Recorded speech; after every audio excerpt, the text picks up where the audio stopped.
So my background is in understanding cardiac cellular physiology. People think it's quite unusual that I'm doing a cancer charity funded piece of work. But the reason is there is an interface between cardiovascular research and cancer research. We do actually have drugs at the moment, such as anthracyclines, that are incredibly good at treating childhood cancers, but they're known to produce heart failure later on in life. So there's an adage that today's cancer patients and survivors of cancer go on to become tomorrow's heart failure patients. I'd say about 8 years post-treatment, I started getting where I was getting dizzy when I was standing up, and my heart rate was really fast. The doctor that I saw had actually seen people that had had doxorubicin before. He was really concerned and he said, I want you to go back to your GP and your cancer doctor because I know this is damage from the doxorubicin.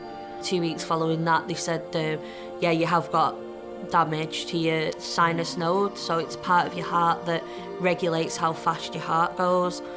And I was diagnosed with sinus tachycardia. We're also very interested in something called oxidative stress. And it's actually one of the ways in which anthracyclines kill cancer. So in a respect, that's a good thing. The anthracyclines increase oxidative stress and that kills cancer cells. The problem is the heart is incredibly sensitive to oxidative stress.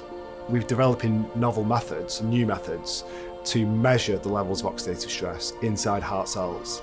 It can cause something called long QT syndrome, where your heart can pause for a while where it shouldn't, and that's when you get sudden death, and that's just recently been found to be quite high in people that have had cancer when they're young in treatment. So by gaining a better understanding of the effects of anthracyclines on heart cell function, we hope to perhaps design new ways to use anthracyclines more effectively in a way that reduces their effects on the heart.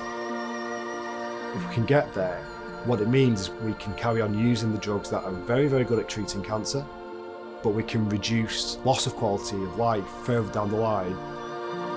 As scientists, we're interested in the science, that fascinates us, but the human element to that, it is incredibly grounding, and it constantly reminds you why we do this work.